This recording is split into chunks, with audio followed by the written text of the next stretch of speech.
Hello friends, আমি চলে এসেছি আমি কার্তিক আমার নতুন ইউটিউব চ্যানেল টু সাইড কিচেনে। আজকে আবার একটা নতুন রেসিপি নিয়ে। আজকে রেসিপি হচ্ছে ঝিঙে দিয়ে আলু ও মাছ দিয়ে পাতলা ঝোল বানিয়ে দেখাবো। সেটা বানাতে কি কি উপকরণ লাগে আসুন দেখাই। তার আগে একটা কথা বলে দিই, আমার চ্যানেলে যেসব ভিডিও ছাড়া আছে আপনাদের যদি ভালো লেগে থাকে লাইক কমেন্ট শেয়ার করবেন ও বেশি বেশি করে শেয়ার করবেন। আপনি যদি আমার চ্যানেল নতুন হয়ে থাকেন প্লিজ সাবস্ক্রাইব করে দেবেন, নিচে বেল নোটিফিকেশানটা অলে করে দেবেন যাতে আমার ভিডিও আমাদের কাছে আগে পৌঁছে যায়। তাহলে চলুন ঝিঙে আলু দিয়ে মাছের পাতলা ঝোল রেসিপি বানাতে কি কি উপকরণ লাগে আসুন দেখাই।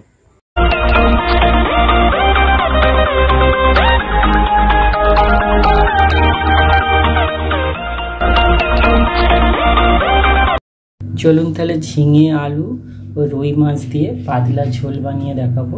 সেটা বানাতে কি কি উপকরণ লাগে দেখিয়ে দেবো। তার আগে একটা কথা বলে দিই, ভিডিওটা প্রথম থেকে শেষ অবধি দেখার অনুরোধ রইল। তাহলে চলুন রেসিপিটা শুরু করি। গ্যাসটা জেলে কড়াটা বসিয়ে দিয়েছি, কড়াটা গরম হয়ে গেছে। কড়াই আমি তেল দিয়ে দেবো। তেল গরম হয়ে গেছে, মাছগুলো দিয়ে দেবো। মাছগুলো দিয়ে দিয়েছি, ভালো করে উল্টে পাল্টে ভেজে নেবো। মাছগুলো ভাজা হয়ে গেছে, মাছগুলো তুলে নেবো। এবার জল ঢেলে দেবো। এবার হলুদ দিয়ে দেবো। এবার নুন দিয়ে দেবো। নুন হলুদ দিয়ে দিয়েছি, এটা ফুটে গেলে তারপরে ঝিঙেটা আলুটা দেবো।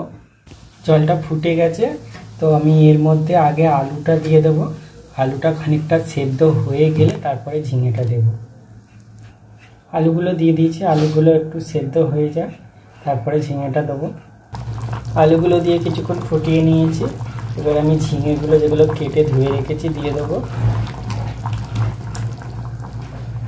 ঝিঙেগুলো দিয়ে দিয়েছি, ভালো করে এবার ফুটিয়ে সেদ্ধ করে নেব।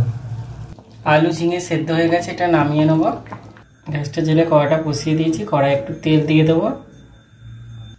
এবার গোটা জিরে দুটো ভেজে নেব। জিরেটাকে একটু লাল করে ভেজে নেব। এবার একটা শুকনো লঙ্কা আর দুটো গোটা জিরে দেবো। শুকনো লঙ্কাটা গোটা জিরেটা একটু ভেজে নেব। ঝিঙে আলুটা যেটা সেদ্ধ করে রেখেছি ওটা ঢেলে দেবো। এবার চিড়ে রাখা কাঁচা লঙ্কা দিয়ে দেবো কটা। যে ভাজা জিরেটা বেটে রেখেছি ওটা দিয়ে দেবো। ভালো করে নেড়ে চেড়ে নেবো। মাছগুলো দিয়ে দেবো।